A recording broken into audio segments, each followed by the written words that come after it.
GM, everyone. Welcome to our all team tactical. We're going to use this time to sync up on the work that we're doing and prioritize. We're here to help purpose-driven communities use Web3 tooling to generate revenue and engagement. We are a doocracy. If you want to see something happen, do it, then post about it on Discord, and we will send out our Black Flag token weekly. The more you do, the more ownership you gain of the BFoundation. On the lag metric side, we are down 1,000 in the vault to 51,000, down 2,500 on transaction volume. We have 4 weekly contributors, 22 weekly external engagement, and 206 monthly burn rate. So that's down 130, which is exactly as we expected now that our CoinGecko account is off. On the team-wide announcements, all hands for March 18th, 25th, April 1st, and April 8th are canceled unless someone else wants to hold them because I will be traveling. So, yeah. Product perspective, did not get a lot done this week. In fact, no progress on B pages. On the B card app, maintenance mode, we're aiming to get to maintenance mode. The automation of monthly inactivity emails. How's this going, Tom?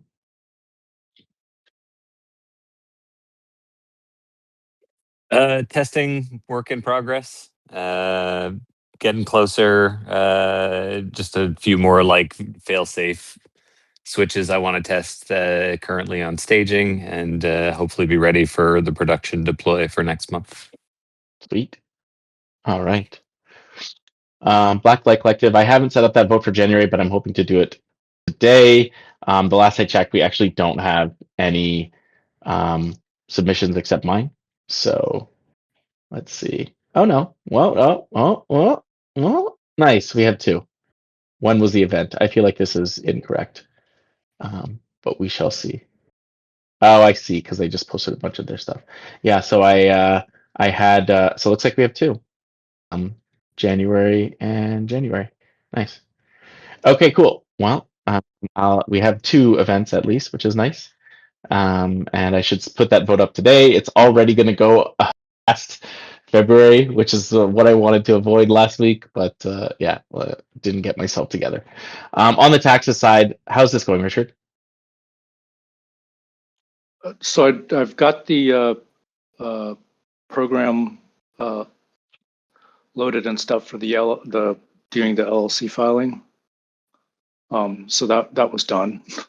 But so now I've got a slot to do it. Nice. Do you need anything right now, Richard, from me? No. I think now it's like it's because I've got most of the materials together and most of the and now the place to do the LLC filing stuff. So it's just to like pull this stuff together and do it. Okay. Plus, I think I need to review what we did last year because we made a bunch of decisions and stuff. So on how to do it. So we need to like make sure we replicate it the same way. Cool. Sounds good. All right. I'll pop over Asana and go down into what did we ship last week.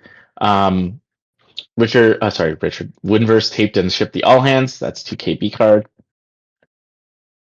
Tom ran updates on staging TX and production servers, testing debugging for monthly statements and inactivity fees. That's 2K B card. Arcusty entered contributor rewards for weeks 5 and 6 into splits for final review and distribution. That's 250 B card. Links held all hands for 2K B card. Links handled the ops meet for 750 B card. I had a meet with Decentral Park, which we can talk about as well, for 1K B card. And then finally, I sent out contributor rewards for 250 B card. So discussion items. Yeah, so since I actually have a hard stop in 15 minutes, so I thought we would just like chat a little bit. I guess like one of the things I'm finding in the industry right now is there seems to be like a lot of like, let's just say negative sentiment and stuff. Like yesterday, the big news was that Zora moved from Base to Solana. There were like some, I think, like pretty unfounded rumors that base chain is shutting down, which would be, I think it's just I don't think that that would make sense, but that would be kind of annoying for us as we have a lot of our assets on base for Blacklight Collective, and actually they're not easy to move. But I don't think it's going to happen. But in general, it's like I can see that sentiment kind of like very negative, let's say. And I guess like since we have you, NF Thinker, and you've been at ETH Denver for a little while, how's the sentiment out there? Agentic. Everything is Agent, agentic. interesting. Everyone is talking about agents and privacy. So yeah, that's pretty much the running narrative. I mean, Agents and privacy. privacy is still the narrative here. A lot of people building privacy. We have, for example, Aztec has launched recently. They're doing events out here. I was at another one yesterday for a different privacy protocol, the Privacy Salon, the Privacy Lounge, a lot of different privacy tech. And it ranges from TEEs to MPC to FHE and all the different acronyms. So yeah, that's kind of the running narrative here, both agentic and privacy. And then in terms of, I mean, DeFi is still a narrative. There's still people out here doing the financial thing. I haven't heard anything about base chain shutting down. I know they're doing regular events. But I'll keep my ear to the ground on that. I definitely have not heard. I don't think that it's shutting down. I think that it's yeah. I mean, I don't know why they would shut down. That would just not make any sense. But, I mean, crazier things have happened, eh? So, Yeah, crazier things have happened. It's true. yeah, so I guess we'll just have to wait and see. Cool. Yeah, so I mean, speaking of privacy, I showed last week. Were you here when I talked a little bit about Q Console? No, I didn't make it last week. So if you go to qconsole.equilibrium.org, which I'll just quickly share my screen for that as well. But you can see it's just like a more private AWS. And yeah, it's a pretty interesting product. So for instance, here I just put like our Black Flag website on here. I actually don't think that it's gonna. Oh yeah, here we go. Not bad. So that's working, which is pretty cool. So I deployed it last week, and you can kind of it wasn't working last week, but it's working now. It's essentially like you can it's a decentralized AWS. So you don't have to log in with your email. You don't have to put in a credit card. You pay with like an ERC20 token, and you essentially it is like a bunch of people running servers, and you're using the space and the compute on those servers. So that's really really interesting to me.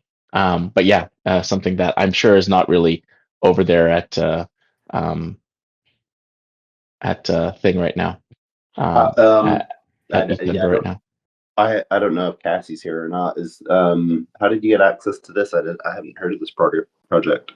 It's live now. So it's up. I know that she's raising money right now too. So What was it? basically What was the name of it? Equilibrium storage. yeah, yeah. So it's let me drop you a link in the chat. Okay. qconsole.equilibrium.com. And yeah, it's like right now there's not a ton that you can do, but you can. I mean, I'm kind of lying. There is actually a ton you can do, but you won't be able to necessarily put your entire like it's not replacing AWS by any means right now yet. But one thing you can do, and one thing that Orbiter.host does as well, is you can deploy static sites to it. So that Black Flag website, we could put it on Q Console instead of Orbiter. I still think Orbiter has a nicer um, uh, UX and stuff like that. But in general, I think that oh yeah, the reason I brought it up was because in terms of privacy. Everything is end-to-end encrypted from the bottom up, which means that you can't be evil on this, even if the US government compels you to do something. Well, it's a bunch of people running servers all over the world. I think like if you go to dashboard dot equilibrium.com, you can see, oh, well, let me go to equilibrium.com and there's a dashboard. This the dashboard. Where's the dashboard? Discover status. Yeah, so status, maintenance, core network, consensus, equilibrium dashboard. This is what I want to see. So here are the peers. So we have like right now there are 467 nodes around the world. I mean, it's far less than Ethereum, but it's like it's pretty exciting to me because it really is like an uncensorable network, and it's doing so much more than Ethereum does. Anyways, I don't know. I'm excited about this project, but yeah. Yeah, very cool. I was actually speaking to somebody who's doing something similar yesterday called Data Haven, and it's an encrypted, decentralized storage. So, yeah, that's exactly what we're kind of looking for as partners. But yeah, this Equilibrium one is interesting as well. So I'll make sure to mention it to Ren. Cool. And agentic programming too. That's I can't help but feel like that's so I see lots of people excited about it, and then when I ask them what they're doing with it, I'm just like let's say like not very I don't want to say I'm let's say I'm underwhelmed. Mm-hmm. And so I mean, so what are you hearing about agentic? What I'm hearing is that enterprises are going to be deploying their own bots. So there's a whole marketplace for bots. There's a whole ecosystem for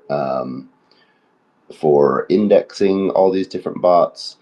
Um, Essentially, nobody's will be able to get access to world class customers, not based on reputation and not based on who you know, literally based on how quickly you can do something and how well you can do something.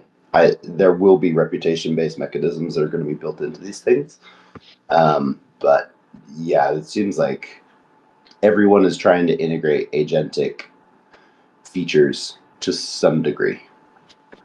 What is it like? And here I'm gonna straw man it, or maybe I'm not gonna straw man it. I'm gonna say play devil's advocate. Like Okay. I feel like the excitement around it is reminiscent of the excitement around perpetuals and the excitement around prediction markets. Like it's just like not that the tech isn't interesting, but like the current reach of the tech exceeds its grasp. Like the things that they're saying that it's going to do are like years away.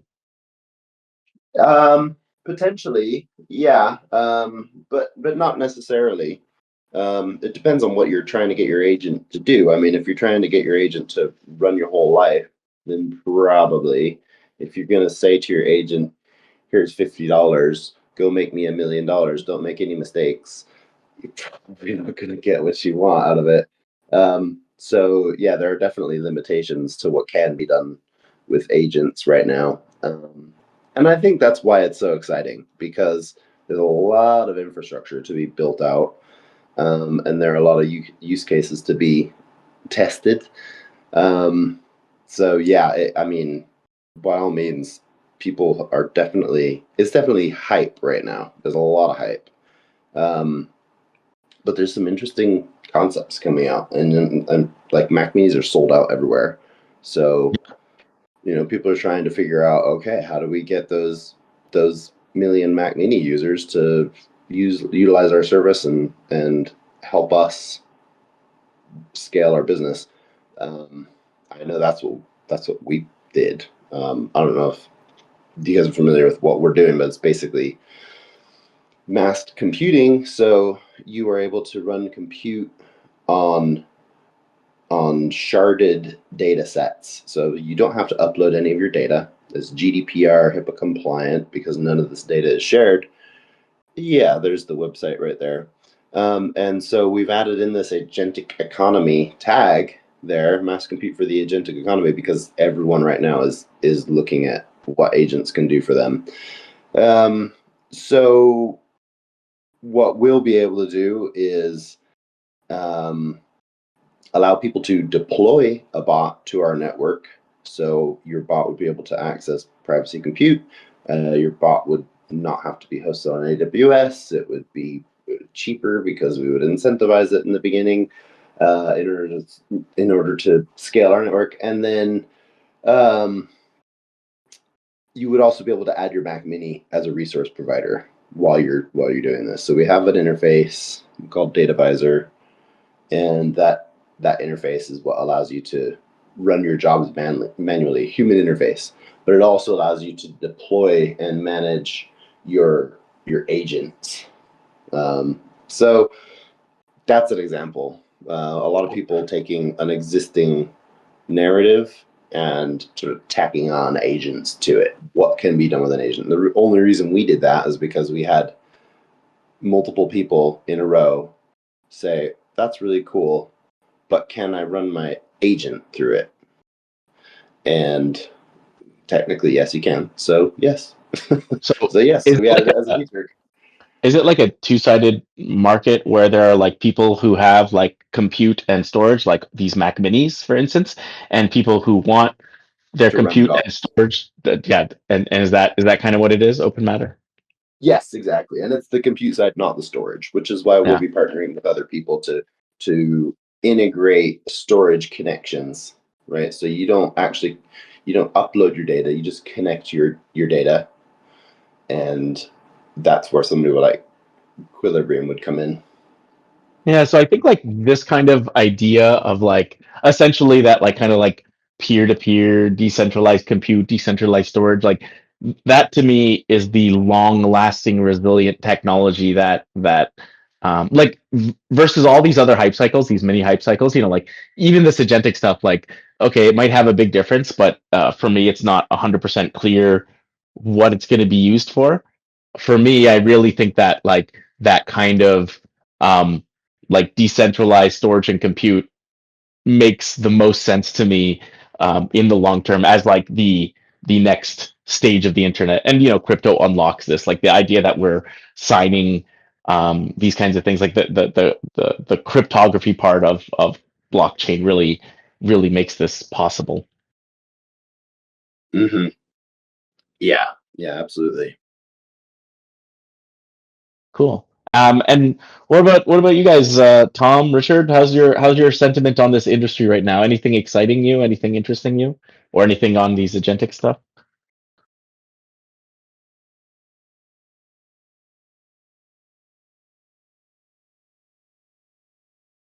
You are muted. Okay, just making sure. Sometimes, Tom.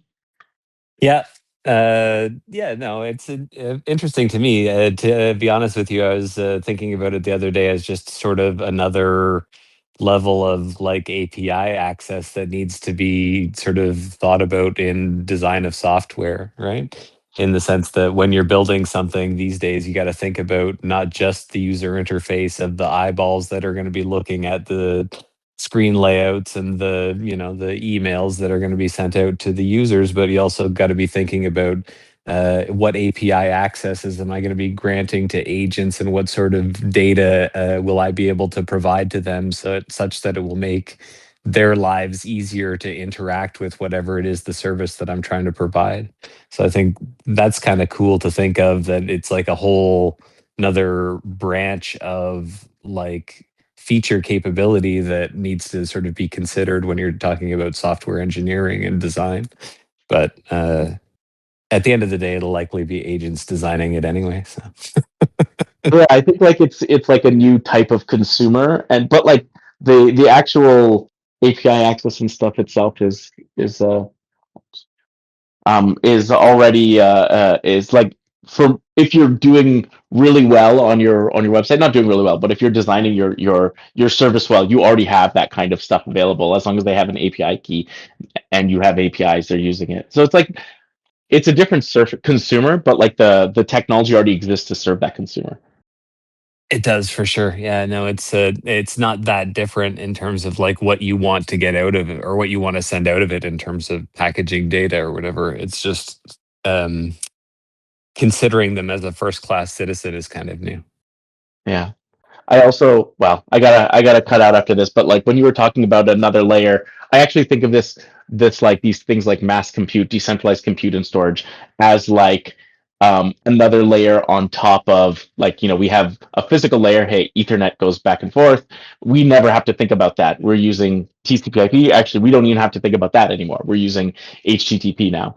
And a lot of people don't even have to think about that. I see this kind of like mass compute and other things as like another layer where we'll just be using that and we won't need to worry about like HTTP anymore because it's going to be wrapped in this other decentralized protocol. Anyways, um, I do got to drop. Sorry for the short meet. Sorry for the short notice, but I appreciate you guys being here and have fun at ETH Denver, NF Thinker.